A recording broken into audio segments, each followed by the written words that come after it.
నమస్కారం. ఈరోజు సుఖీభవలో తెల్లటి అన్నంతో షుగర్ జబ్బు ముప్పు, దంపతుల మధ్య స్లీప్ డైవర్స్ మంచిదేనా, ఎండల్లో పుచ్చకాయ ఎంతో మేలు, పసిగొంతులో ఏదైనా అడ్డం పడిందా, ఇంకా హెల్త్ టిప్. నాగరికత పెరుగుతున్న కొద్దీ మనం పాలిష్ పట్టించిన ఆహారాలకు బానిసలుగా మారిపోతున్నాం.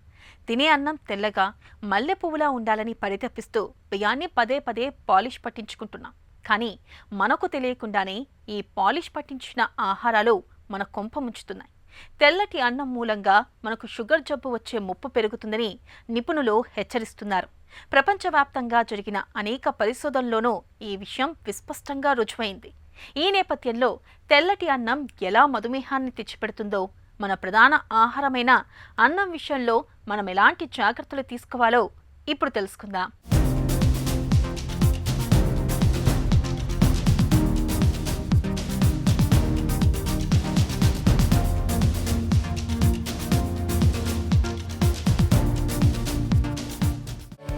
పొద్దున్నే అంబలి తాగడం, మధ్యాహ్నం రాగిముద్ద తినటం, సాయంత్రం ఆవకాయ పెరుగన్నంతో ముగించటం 2-3 తరాల కిందటి వరకు మన పెద్దలకు ఇవే ప్రధానమైన ఆహారపలవాట్లు.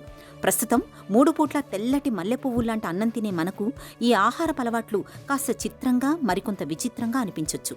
ఇవాళ మనకు పొద్దున్న లేచిన దగ్గర నుంచి రాత్రి పడుకునేదాకా ముప్పూటలా వరి అన్నమే కావాలి. ఆ తినే మెతుకులు కూడా తెల్లగా ముత్యాల్లా మెరిసిపోతూ ఉండాలి. తెల్లటి పాలిష్డ్ బియ్యాన్ని స్టేటస్ సింబల్గా గొప్పగా భావిస్తున్నాం. నాగరికత పేరుతో బియ్యాన్ని పదే పదే పాలిష్ పట్టిస్తూ ఆ పాలిష్డ్ బియ్యానికి బానిసలుగా మారిపోతున్నాం. నాగరికత పేరుతో మన నిత్య జీవితంలో ఒక భాగంగా చేసుకున్న పాలిష్డ్ బియ్యం క్రమంగా మన ఆరోగ్యాన్ని కబళిస్తోందన్న సంగతి మనలో ఎంతమందికి తెలుసు? ప్రత్యేకించి తెల్లటి అన్నం మూలంగా మనకు మధుమేహం ముప్పు బాగా పెరుగుతోందని నిపుణులు చెబుతున్నారు. ఒకప్పుడు మనం తీసుకునే ఆహారంలో రైస్ గురించి చెప్పుకోవాలనుకుంటే ఎక్కువగా దంపుడు బియ్యం తినేవాళ్ళము. దంపుడు బియ్యం అంటే అన్పాలిష్డ్ రైస్ అనమాట. అంటే వడ్లో దాని యొక్క పై లేయర్ పాలిష్ చేయకుండా గ్రెయిన్ యాజ్ సచ్గా మనం ఉడికిపెట్టుకుని తినేదన్నమాట. కానీ అది సంవత్సరాలు గడిచే కొద్దీ మనం ఎక్కువగా పాలిష్డ్ రైస్ కానీ వైట్ రైస్ ఎక్కువ వాడుతూ ఉన్నాం. ఎందుకంటే ఈ దంపుడు బియ్యంకి కొంచెం ఉడకపెట్టడానికి చాలా టైం ఎక్కువ తీసుకుంటుంది. దీనివల్ల కుకింగ్ ప్రాసెస్ యొక్క లెంతీ పెరగటం వల్ల చాలామందికి సులభంగా ఉంటుందని వైట్ రైస్కి అలవాటు పడ్డారు, సన్న బియ్యంకి. కాకపోతే దంపుడు బియ్యంలో ఉన్న ఒక న్యూట్రిషన్ వాల్యూ ఈ పాలిష్డ్ రైస్లో ఉండదు. ఎందుకంటే పాలిష్ చేసినప్పుడు రైస్ యొక్క జర్మ్ లేయర్ అని ఏదంటామో, హస్క్ లేయర్ అని ఏదంటామో అది తీయబడుతుంది. దీంట్లో అత్యధికంగా మినరల్స్, వైటమిన్స్ మరియు యాంటీ ఆక్సిడెంట్స్ ఉంటాయి. ముఖ్యంగా చెప్పుకోవాలనుకుంటే vitamin E, selenium, calcium, iron, magnesium మరియు జింక్. సో ఇలాంటి పదార్థాలు అవి తీసేయబడుతున్నాయి. కాబట్టి ఈ పాలిష్డ్ రైస్లో న్యూట్రిషన్ వాల్యూ అనేది చాలా తగ్గిపోతుంది. పాలిష్ చేయటం వల్ల ఈ బియ్యంని ఒక గ్లైసిమిక్ ఇండెక్స్ పెంచడం జరుగుతుంది. ఎస్పెషలీ హై గ్లైసిమిక్ ఇండెక్స్ ఉన్న ఫుడ్స్, ఏమేమి తిండి పదార్థాలకి గ్లైసిమిక్ ఇండెక్స్ 70 కన్నా ఎక్కువ ఉంటుందో దానికి హై గ్లైసిమిక్ ఇండెక్స్ అంటాం. దీంట్లో ముఖ్యంగా మనం చెప్పుకోవాల్సింది సాఫ్ట్ డ్రింక్స్, మనకి బజార్లో తరచూ దొరికే జంక్ ఫుడ్, అదేవిధంగా ఫ్రూట్స్లో వాటర్ మెలన్ లాంటివి, వైట్ బ్రెడ్ మరియు ఈ పాలిష్డ్ అన్నం. సో ఇవి ఎంత తక్కువ పోషణలు తీసుకున్నా కూడా వీటి షుగర్ పెంచే అవకాశము ఈ హై గ్లైసిమిక్ ఇండెక్స్ ఉన్న ఫుడ్ పదార్థాలకి ఎక్కువ. అందులోనే మన పాలిష్డ్ రైస్ కూడా వస్తుంది. హై గ్లైసిమిక్ ఇండెక్స్తో పాటు అతి ముఖ్యమైన మినరల్స్ మరియు యాంటీ ఆక్సిడెంట్స్ లేకపోవటం వల్ల మనకి పాలిష్డ్ రైస్ ఎస్పెషల్లీ అత్యధికంగా తినే వాళ్ళలో బరువు పెరిగే అవకాశాలు ఎక్కువ ఉన్నాయి. కానీ లిమిటెడ్ పోర్షన్స్లో తీసుకోగలిగితే మీ షుగర్ అదుపులో పెట్టుకునే అవకాశం ఉంది. తెల్లటి అన్నంతో షుగర్ ముప్పు. ప్రపంచవ్యాప్తంగా అనేక పరిశోధనల్లో వెల్లడైన ఈ నిజం ఆసియా దేశాల్ని, ప్రత్యేకించి మన భారతీయుల్ని బాగా కలవరపెడుతోంది.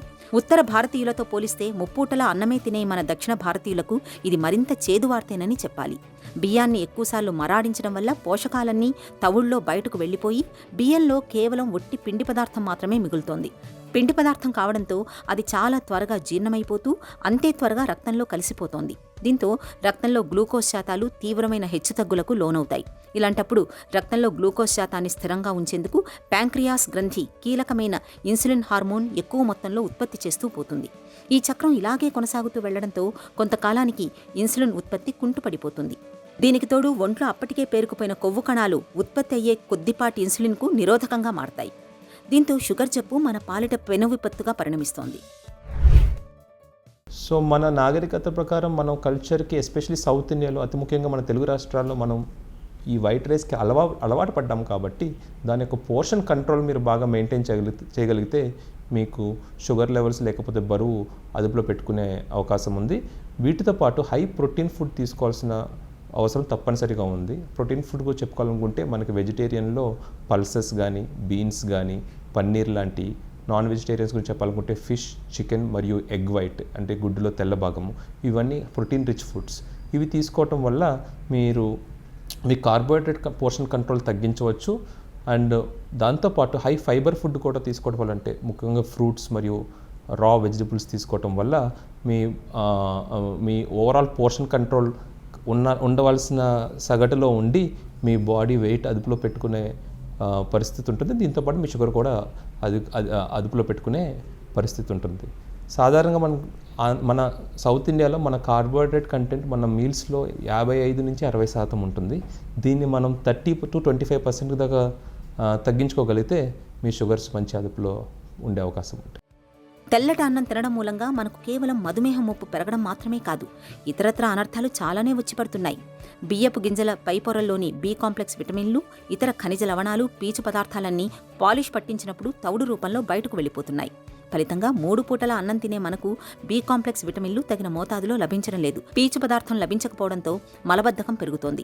తెల్లటి అన్నం ద్వారా ఒట్టి పిండి పదార్థం మాత్రమే దొరుకుతోంది. అది కూడా త్వరగా జీర్ణమైపోతుండడంతో అంతే త్వరగా మనకు ఆకలి వేస్తోంది. దీంతో అతిగా తినడం వల్ల అధిక బరువు, స్థూలకాయం సమస్యలుగా మారుతోంది. కొవ్వు కణాలు ఎక్కువై చెడు కొలెస్ట్రాల్ శాతం పెరుగుతోంది. వీటన్నింటి ఫలితంగా గుండె జబ్బులొస్తున్నాయి. రక్తపోటు కొండెక్కుతోంది. చివరికి మొత్తం శరీరమే వ్యాధుల కుంపట్లా మారుతోంది. గ్లైసిమిక్ ఇండెక్స్ అంటే మనకు పోర్షన్ ఒక ఫుడ్ తీసుకుంటే మన షుగర్ లెవెల్స్ ఎంత పెంచగలదు తిన్న తర్వాత. దాని ప్రకారం ఈ తిండి పదార్థాలు 3 విధాలుగా విభజించబడ్డాయి. Low glycemic index food, moderate glycemic index food మరియు హై గ్లైసిమిక్ ఇండెక్స్ ఫుడ్. ఈ లో గ్లైసిమిక్ ఇండెక్స్ ఫుడ్కి ఈ గ్లైసిమిక్ ఇండెక్స్ వాల్యూ 55 కన్నా తక్కువ ఉంటుంది. మోడరేట్ గ్లైసిమిక్ ఇండెక్స్ తిండి పదార్థాలకి 55 నుంచి 70 వరకు, హై గ్లైసిమిక్ ఇండెక్స్ పదార్థాలకి 70 కన్నా ఎక్కువ ఉంటుందన్నమాట. సో ఎస్పెషలీ ఈ లో హై గ్లైసిమిక్ ఇండెక్స్ ఫుడ్ గురించి మనం చెప్పుకోవాలనుకుంటే ఫ్రూట్స్, వెజిటబుల్స్, అదేవిధంగా అన్పాలిష్డ్ రైస్, దంపుడు బియ్యం మరియు ప్రోటీన్ రిచ్ ఫుడ్ అంటే చికెన్ కానీ, ఫిష్ కానీ, ఎగ్ వైట్ కానీ, పల్సెస్, బీన్స్ లాంటివి, ఇవన్నీ లో గ్లైసిమిక్ ఇండెక్స్ ఫుడ్ కింద వస్తాయి. హై గ్లైసిమిక్ ఇండెక్స్ ఫుడ్ కింద చెప్పుకోవాలనుకుంటే పాలిష్డ్ రైస్, అదేవిధంగా ఫ్రూట్స్లో వాటర్ మెలన్, వైట్ బ్రెడ్, అన్ని విధాలుగా జంక్ ఫుడ్, సాఫ్ట్ డ్రింక్స్ అని హై గ్లైసిమిక్ ఇండెక్స్లో వస్తాయన్నమాట. సో మీరు హై గ్లైసిమిక్ ఇండెక్స్ ఫుడ్ తీసుకునేటప్పుడు మీరు గమనించాల్సింది ఏంటంటే దాని యొక్క పోర్షన్ బాగా తగ్గించుకోగలగాలి. లో గ్లైసిమిక్ ఇండెక్స్ ఫుడ్స్ తీసుకునేటప్పుడు దాని యొక్క పోర్షన్ పెంచగలగాలి. ఈ విధంగా మనం పాటిస్తే మన డైట్ బ్యాలెన్స్డ్గా ఉండి మన షుగర్స్ మరియు బరువు అదుపులో ఉంటాయి. తెల్లటి అన్నంతో మధుమేహం ముప్పు ఉందని చెబుతున్న నేపథ్యంలో మరి ముప్పూటలా అన్నం తినడానికి అలవాటు పడిన మనం ఏం చేయాలి? మధుమేహం ముప్పును ఎలా నివారించుకోవాలి? ఇందుకు డాక్టర్లు గ్లైసిమిక్ ఇండెక్స్ను దృష్టిలో ఉంచుకొని ఆహార విషయంలో ప్రత్యేక జాగ్రత్తలు తీసుకోవాలని చెబుతున్నారు. ఇక్కడ గ్లైసిమిక్ ఇండెక్స్ అంటే తిన్న ఆహార పదార్థం ఎంతసేపటిలోగా జీర్ణమై దానిలోని పోషకాలు ఎంత సమయంలోగా రక్తంలో కలుస్తాయని చెప్పే ఒక సూచిక. తెల్లటి బియ్యానికి గ్లైసిమిక్ ఇండెక్స్ చాలా ఎక్కువగా ఉంటుంది. మధుమేహులు అన్నం తగ్గించడం, అన్నాన్ని పూర్తిగా మానడం వెనుక ఉన్న ప్రధానమైన కారణం ఇదే. అయితే మనకు మధుమేహం లేదు కాబట్టి అన్నాన్ని పూర్తిగా మానాల్సిన పని లేదు. బియ్యానికి ఉండే హై గ్లైసిమిక్ ఇండెక్స్ను తగ్గించే ప్రయత్నం చేస్తే సరిపోతుంది. ఇందుకు బియ్యంతో పాటు ఆకుకూరల్ని, కాయగూరల్ని కలిపి వండటం, అన్నంతో పాటు కూరల్ని ఎక్కువగా తీసుకోవటం వంటి జాగ్రత్తలు తీసుకోవాలి. ఎండాకాలం వస్తుందనగానే అందరి చూపు పుచ్చకాయల మీదకు మల్లుతుంది. ఎర్రటి గుజ్జుతో కూడి చూడగానే నోరూరించే వీటిలో నీటి శాతం చాలా ఎక్కువగా ఉంటుంది.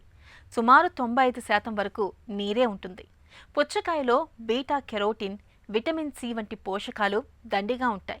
ఇవి యాంటీ ఆక్సిడెంట్లుగానూ పనిచేస్తాయి. రోగనిరోధక శక్తిని పెంపొందించుకోవడానికి పుచ్చకాయలు ఎంతగానో తోడ్పడతాయి. తరచూ పుచ్చకాయను తీసుకోవడం వల్ల మనకు లభించే ఆరోగ్య ప్రయోజనాల గురించి ఇప్పుడు తెలుసుకుందాం.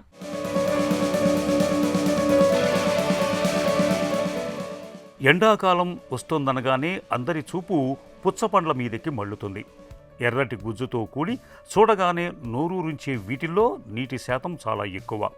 సుమారు 95% వరకు నీరే ఉంటుంది. పుచ్చపండులో బీటా కెరోటిన్, విటమిన్ సి వంటి పోషకాలు దండిగా ఉంటాయి. ఇవి యాంటీ ఆక్సిడెంట్లుగానూ పనిచేస్తాయి. అంటే రోగ నిరోధక శక్తి పెంపొందడానికి తోడ్పడతాయన్నమాట. పుచ్చపండు గుజ్జు ఎర్రటి రంగులో ఉండటానికి కారణం బీటా కెరోటిన్. ఇది చర్మం, ఎముకలు ఆరోగ్యంగా ఉండటానికి చాలా ముఖ్యం. వయసు పెరుగుతున్న కొద్దీ కంట్లోని రెటీనా మధ్య భాగం క్షీణించటం మూలంగా చూపు తగ్గిపోయే సమస్యను ఇది నివారిస్తుంది. పుచ్చపండు గుజ్జు తొక్కలో సిట్రులిన్ అనే అమైనో ఆమ్లం దండిగా ఉంటుంది. ఇది నైట్రిక్ ఆక్సైడ్ ఉత్పత్తి అయ్యేలా ప్రేరేపిస్తుంది. ఫలితంగా రక్తనాళాలు విప్పారతాయి. అవయవాలకు రక్త ప్రసరణ మెరుగవుతుంది. రక్తపోటు కూడా చక్కగా అదుపులో ఉంటుంది. పుచ్చపండులో పొటాషియం దండిగా ఉంటుంది. పొటాషియం మూత్రం ఎక్కువ వచ్చేలా చేస్తుంది. దీంతో రక్తపోటు తగ్గుముఖం పడుతుంది. అందువల్ల పొటాషియం తగినంతగా లభించాలంటే పుచ్చపండు తింటే సరి. పుచ్చకాయలోని లైకోపేన్ రసాయనం గుండె జబ్బు ముప్పు తగ్గటానికి తోడ్పడుతుంది. పుచ్చపండులో నీరు ఎక్కువగా ఉంటుంది. పైగా ఇందులో ఖనిజాల పాళ్ళు మెండు. అలాగే ఒంట్లో ఆమ్ల స్వభావాన్ని తగ్గిస్తుంది. మూత్రం ఎక్కువగా వచ్చేలా చేస్తుంది. అందువల్ల ఒంట్లో పేరుకుపోయిన విషతుల్యాలు పోగొట్టుకోవాలని భావించే వారికి ఇది ఎంతగానో ఉపయోగపడుతుంది. పుచ్చపండు తేలికగా జీర్ణమవుతుంది. మంచి పిండి పదార్థాలు సైతం ఉండటం వల్ల తక్షణ శక్తినిస్తుంది. అందువల్ల నీరసం, నిస్సత్తువ వంటివి వెంటనే తగ్గుతాయి. మానసికంగానూ మంచి హుషారు, ఉత్సాహం చేకూరుతాయి. పుచ్చకాయ గింజల్లోని పలుకుల్లో ఉండే ఆరోగ్యకరమైన అసంతృప్త కొవ్వులు సైతం మేలు చేసేవే. వీటిలో పీచు కూడా ఎక్కువగానే ఉంటుంది. ఇవన్నీ గుండె ఆరోగ్యాన్ని ఇనుమడింపజేసేవే. ఆర్జినైన్ అనే అమైనో ఆమ్లం ఉత్పత్తి కావటంలో పుచ్చపండులోని సిట్రులిన్ పాలు పంచుకుంటుంది. ఆర్జినైన్ రోగ నిరోధక వ్యవస్థను ఉత్తేజితం చేస్తుంది. అలాగే పుండ్లు త్వరగా మానటానికి దోహదం చేస్తుంది. ఎదుగుతున్న వయసులో పిల్లలు ఇల్లంతా చుట్టబెట్టేస్తూ ఉంటారు. చేతికి అందిన వస్తువునల్లా నోటిలో పెట్టుకుంటూ కొరకడానికి ప్రయత్నిస్తూ ఉంటారు. కొన్ని సందర్భాల్లో చిన్న చిన్న వస్తువుల్ని సైతం మింగేస్తూ ఉంటారు. ఇలాంటప్పుడు మింగిన వస్తువులు గొంతులో అడ్డం పడి పరిస్థితి పిల్లల ప్రాణాల మీదకు వస్తూ ఉంటుంది.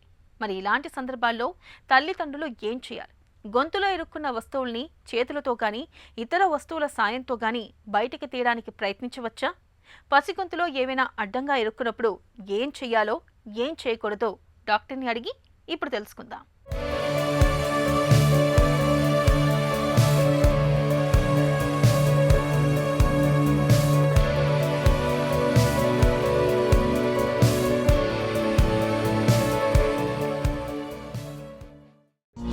ఫారిన్ బాడీ ఆస్పిరేషన్ అంటే ఏంటి?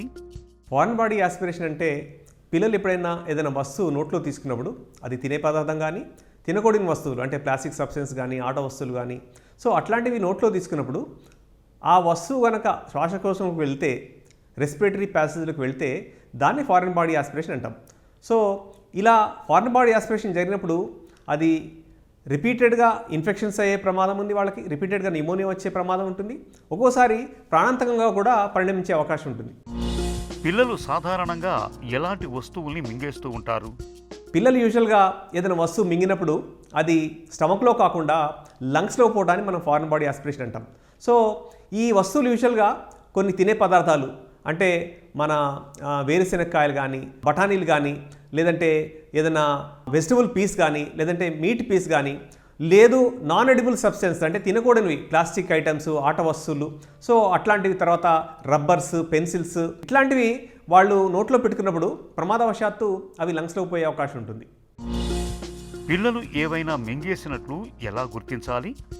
పిల్లలు ఏదైనా మింగాక వాళ్ళకి గొంతులో అడ్డం పడి వాళ్ళకి అది లోపలికి దిగకుండా గొంతులోనే అడ్డం పడి నీళ్లు తాగినా లేదంటే ఫుడ్ తిన్నా అది లోపల పోకుండా బయటకు వస్తున్నప్పుడు అది మన జీర్ణకోశ సిస్టంలో వ్యవస్థలో క్రైకోఫారింగ్స్ అనే ఒక నారోయెస్ట్ స్పాట్ ఉంటుంది. అది మెడలో ఉంటుందన్నమాట, నెక్ ఏరియాలో. సో లార్జ్ ఆబ్జెక్ట్ ఎప్పుడైతే ఈ క్రైకోఫారింగ్స్ దగ్గర అడ్డం పడుతుందో అప్పుడు ఆ పిల్లలకి వాళ్ళకి మింగడానికి కష్టం అవుతుంది, వాళ్ళకి రిఫ్లెక్స్ వస్తుంది అన్నమాట. అంటే మనం తిన్న వస్తువులు బయటకు వస్తుంటాయి. సో అది పెద్ద సబ్స్టెన్స్ పెద్ద సైజు ఉన్న ఎడిబుల్ సబ్స్టెన్స్ కానీ నాన్ ఎడిబుల్ సబ్స్టెన్స్ కానీ అంటే తినే వస్తువులు తినకూడని వస్తువులు కూడా ఎప్పుడైనా గొంతుకు అడ్డం పడినప్పుడు వాళ్ళు ఆ ఇబ్బందులు ఎదుర్కొంటారు. వాళ్ళు పెద్ద పిల్లలు అయితే చెప్పగలుగుతారు. చిన్నపిల్లలు అయితే వాళ్ళు మింగడానికి కష్టపడుతుంటారు, ఏడుస్తుంటారు, ఒక్కోసారి శ్వాస తీసుకోవడంలో ఇబ్బంది పడతారు. దాని ద్వారా పిల్లలు ఏదైనా మింగారా లేదా అనేది మనం గుర్తించే అవకాశం ఉంటుంది. సో నోట్లో పెట్టుకున్న వస్తువులు జీర్ణకోశంలోకి పోతే మనం అనుకున్నట్టు వాళ్ళకి మింగటంలో కష్టం అవుతుంది. సో వాళ్ళు ఏడుస్తుంటారు. అదే అదే వస్తువు కనుక వాళ్ళ ఎయిర్వేలోకి వెళ్తే, అంటే శ్వాసకోశ వ్యవస్థలోకి వెళ్తే, ఆ మూమెంట్లో ఎప్పుడైతే ఆ వస్తువు లంగ్స్లోకి ఎయిర్వేస్లోకి పోయిందో వాళ్ళు విపరీతమైన దగ్గు వస్తుంది, వాళ్ళకి ఆయాసం వస్తుంది. సో అది ఇమీడియట్గా గుర్తించే సిమ్టమ్ అనమాట. ఇది ఒకవేళ మనం మిస్ అయిపోయాము అంటే, వాళ్ళు ఆ దగ్గుని మనం నార్మల్ దగ్గుగా భావించి మనం దాన్ని మిస్ అయితే కనుక రాబోయే రోజులు అంటే నెక్స్ట్ కపుల్ ఆఫ్ వీక్స్లో వాళ్ళకి ఏమవుతుందంటే వాళ్ళకి కంటిన్యూస్గా దగ్గు వస్తుంటుంది. వాళ్ళకి ఎన్ని మెడిసిన్స్ ఇచ్చినా తగ్గదు. వాళ్ళకి కాలక్రమంలో నిమోనియా కూడా వచ్చే అవకాశం ఉంటుంది. ఒక పాప కానీ ఒక బాబు కానీ ఏదైనా వస్తువు వాళ్ళు నోట్లో పెట్టుకొని మింగటమో లేదంటే అది లంగ్స్లోకో ఎయిర్వేలోకో పోయినంది అని మనకు అనుమానం వచ్చినప్పుడు మనం గమనించాల్సిన విషయాలు ఏంటంటే, వాళ్ళకి మింగటంలో అడ్డం పడుతుందా, ఏదైనా వాళ్ళు మింగలేకపోతున్నారా, లేదు సెలవై బయటకు వస్తుందంటే లాలాజలంలో బయటకు వస్తుందా, లేదు వాళ్ళకి విపరీతమైన దగ్గు వస్తుందా, వాళ్ళకి మాటికి నిమోనియా వస్తుందా, వాళ్ళకి ఆయాసం వస్తుందా, ఈ లక్షణాల ద్వారా ఆ వస్తువు వాళ్ళ జీర్ణకోశ వ్యవస్థలోకి లేదంటే శ్వాసకోశ వ్యవస్థలోకి పోయినట్టు మనం గుర్తించవచ్చు. పిల్లలు ఏవైనా మింగేసినట్లు తెలిసినప్పుడు వెంటనే ఏం చేయాలి? పిల్లలు తినకూడని వస్తువులు అంటే సపోజ్ వాళ్ళు బ్యాటరీ సెల్స్, మనం కామన్గా బ్యాటరీ సెల్స్ చూస్తుంటాం. సో అట్లానే నాఫ్థలిన్ బాల్స్ చూస్తుంటాం. సో ఇట్లాంటి కొన్ని టాక్సిక్ సబ్స్టెన్సెస్ వెళ్ళినప్పుడు మాత్రం మనం వెంటనే ఇప్పుడు బ్యాటరీ సెల్స్, పెన్సిల్ సెల్స్ లాంటివి, బటన్ సెల్స్ లాంటివి వాళ్ళు మింగితే దాంట్లో ఉన్న ఆల్కలీ వాళ్ళ స్టమక్ని డ్యామేజ్ చేసే అవకాశం ఉంటుంది. కాబట్టి వాళ్ళు బటన్ సెల్స్ మింగారని మనకు కన్ఫర్మ్ అయితే తప్పకుండా వాళ్ళని వెంటనే డాక్టర్ దగ్గర తీసుకెళ్ళాలి, దాన్ని తీసేయాల్సి ఉంటుంది. లేకుంటే వాళ్ళ జీర్ణకోశ వ్యవస్థలో కరోజన్ వచ్చే అవకాశం ఉంటుంది. సో నాఫ్థలిన్ బాల్స్ లాంటివి, తర్వాత పాయిజనస్ సబ్స్టెన్స్, లక్ష్మణ్ రేఖ, తర్వాత ఇట్లా ర్యాట్ పాయిజనింగ్ లాంటివి పాయిజనస్ సబ్స్టెన్స్, లేదంటే మెడిసిన్స్ కూడా తీసుకుంటారు ఒకసారి పిల్లలు, అంటే పెద్దలు వాడే మెడిసిన్స్ కూడా తీసుకునే అవకాశం ఉంటుంది. సో అట్లాంటి పాయిజనస్ వస్తువు ఏదన్నా వాళ్ళు తీసుకున్నట్టు మనం కన్ఫర్మ్ చేసుకుంటే, రూట్ చేసుకుంటే, వాళ్ళని వితిన్ హాఫ్ అన్ అవర్ లేదంటే 1 అవర్ వాళ్ళని హాస్పిటల్ తీసుకెళ్తే కనుక గ్యాస్ట్రిక్ లవాజ్ అని ఒక టెక్నిక్ ద్వారా, అంటే స్టమక్ వాష్ అంటాం దాన్ని, ఆ స్టమక్ వాష్ ద్వారా ఆ సబ్స్టెన్స్ని మనము ఆ కెమికల్ని మనం తీసేసే అవకాశం ఉంటుంది. షార్ప్ ఆబ్జెక్ట్స్ లైక్ పిన్స్ ఒక్కొక్కసారి తింటుంటారు పిల్లలు, మన సేఫ్టీ పిన్స్ లాంటివి, తర్వాత గుండు పిన్నులు లాంటి, గుండు సూదులు లాంటివి తీసుకుంటారు. సో అట్లాంటివి కూడా వాళ్ళకి ఇబ్బంది లేనప్పుడు అది మోషన్ ద్వారా వచ్చే అవకాశం ఉంటుంది. కానీ వాళ్ళకి అది గొంతులో తట్టుకుంటే దాని ద్వారా చాలా పెయిన్ ఉంటుంది, అప్పుడు దాన్ని తీయాల్సి ఉంటుంది. వాళ్ళకి లోపలికి వెళ్ళాక స్మాల్ ఇంటెస్టైన్లో ఒకళ్ళ కుచ్చుకుంటే కనుక వాళ్ళ మోషన్లో బ్లడ్ వస్తుంటుంది, వాళ్ళకి రిపీటెడ్గా స్టమక్ పెయిన్ వస్తుంటుంది. సో అప్పుడు దాన్ని ల్యాపరోటమీ ద్వారా, అంటే పెద్ద ఆపరేషన్ ద్వారా ఆ ఇంటెస్టైన్ని ఓపెన్ చేసి ఆ కుచ్చుకున్న పిన్స్ని తీసేయాల్సి ఉంటుంది. సో ఇవి మామూలుగా మనం సాధారణంగా జీర్ణాశయంలోకి వెళ్ళే ఫారిన్ బాడీస్ని తీసే పద్ధతి. అట్లనే ఒక్కోసారి ఏంటంటే ఫారిన్ బాడీ ఈ థ్రోట్ దగ్గర అబ్స్ట్రక్ట్ అయ్యే అవకాశం, దాన్ని చోకింగ్ అంటాం. సో యూజువల్గా అది మీట్ సబ్స్టాన్సెస్ తిన్నప్పుడు, కొంచెం పెద్ద సబ్స్టాన్సెస్, నాన్ ఎడిబుల్ సబ్స్టాన్సెస్ పెద్ద సైజు ఉన్నప్పుడు పిల్లల గొంతులో దీర్ఘ అక్కడ అడ్డుపడుతుంది. అది చాలా ప్రమాదకరం. వాళ్ళకి ఊపిరాడక వాళ్ళు ఒకసారి ప్రాణాలు కూడా కోల్పోయే ప్రమాదం ఉంటుంది. దానికి ఏంటంటే ఒక హీమ్లిక్ మాన్యూర్ అని ఉంటుంది. హీమ్లిక్ మాన్యూర్ అని ఒక టెక్నిక్ ద్వారా అది డాక్టర్స్ యూజువల్గా చేస్తారు. బట్ కామన్ మ్యాన్ కూడా నేర్చుకునే అవసరం ఉంది. అది ఈజీగా నేర్చుకోవచ్చు. దాంట్లో ఏం చేస్తామంటే మనము 2 చేతులు ఒకటి చేసి అప్పర్ అబ్డామిన్ భాగంలో వాళ్ళని ముందుకు వచ్చి వాళ్ళని వెనక నుంచి పట్టుకొని పిల్లల్ని వాళ్ళని మన మన హ్యాండ్ ద్వారా దాన్ని ప్రెస్ చేయడం ద్వారా, అప్వర్డ్ జెక్ ఇవ్వడం ద్వారా ప్రెస్ చేస్తే అది ముందుకు పడిపోయే అవకాశం ఉంటుంది. దాన్ని హీమ్లిక్ మాన్యూర్ అంటాం. సో ఈ హీమ్లిక్ మాన్యూర్ అన్నది కూడా గొంతులో అడ్డుపడిన ఫుడ్ సబ్స్టెన్స్ని, నాన్ ఎడిబుల్ సబ్స్టెన్స్ని బయట తీసేందుకు పనికొస్తుంది. ఫారిన్ బాడీ ఆస్పిరేషన్ జరిగినప్పుడు చికిత్స ఎలా ఉంటుంది? ఫారిన్ బాడీ ఆస్పిరేషన్ అన్నప్పుడు అది ఎయిర్వేలోకి పోతుంది కాబట్టి ఆ ఎయిర్వేలోకి పోయిన ఫారిన్ బాడీ తప్పకుండా మనల్ని ఇబ్బంది పెడుతుంది. అది ఎట్లాంటి ఇబ్బంది అవుతుందంటే, తాత్కాలికంగా వాళ్ళకి విపరీతమైన దగ్గు వస్తుంది. దాని ద్వారా చాలా పెద్ద సబ్స్టెన్స్ అయితే మాత్రం వాళ్ళకి ప్రాణానికి కూడా ప్రమాదం కావచ్చు. చిన్న సబ్స్టెన్స్ అయితే ఎయిర్వేస్లోకి వెళ్ళి ఇటుపక్క అయితే, అంటే అది మధ్యలో ఉండొచ్చు, రైట్ అండ్ లెఫ్ట్ లంగ్ ఎయిర్వేస్లో ఉండొచ్చు. సో ఏ వైపు అయితే ఎయిర్వేలోకి వెళ్ళిందో ఆ వైపు ఉన్న లంగ్ని అది ఇన్ఫెక్ట్ చేస్తుంటుంది. దానివల్ల మాటికి వాళ్ళకి దగ్గు రావటం, ఆయాస రావటం, సో నిమోనియా కావటం, ఫీవర్ రావడం లాంటివి జరుగుతాయి. సో కాబట్టి ఫారిన్ బాడీ, ఏ ఫారిన్ బాడీ అయినా కానీ అది ఫుడ్కి సంబంధించింది కావచ్చు, నాన్ ఎడిబుల్ సబ్స్టెన్స్ కావచ్చు, దాన్ని తప్పకుండా మనం తీయాల్సిన అవసరం ఉంది. లేదంటే ఆ ఫారిన్ బాడీ ఆ పిల్లల్ని తప్పకుండా ఇబ్బంది పెడుతుంది, వాళ్ళకి ప్రమాదకరంగా కూడా పరిణమించే అవకాశం ఉంటుంది. పసిగొంతులో ఏవైనా అడ్డంగా ఇరుక్కుపోవడం అనేది నిజానికి అత్యవసర పరిస్థితి. ఇలాంటప్పుడు సొంతంగా వాటిని బయటికి తీయడం అంత మంచిది కాదు. ఆలస్యం అవుతున్న కొద్దీ ప్రాణాపాయం ముప్పు పెరుగుతూ ఉంటుంది. కాబట్టి గొంతులో ఏదైనా ఇరుక్కున్నప్పుడు వెంటనే ఆసుపత్రికి తీసుకెళ్లడం అన్ని విధాలా మేలు. ఇక ఈ రోజు కార్యక్రమాన్ని ముగించే ముందు స్టార్ హాస్పిటల్ సమర్పించు ఒక చిన్న చిట్కా మీకోసం. ఎండాకాలంలో పండ్ల రసాలు, మజ్జిగ, లస్సీ వంటి పానీయాల్లోకి ఒక స్పూన్ నానబెట్టిన సబ్జా గింజల్ని కూడా కలుపుకొని తాగండి. సబ్జా గింజలు వేసవి తాపాన్ని తగ్గించడంలో బాగా తోడ్పడతాయి, శరీరానికి చలవదనాన్ని అందిస్తాయి.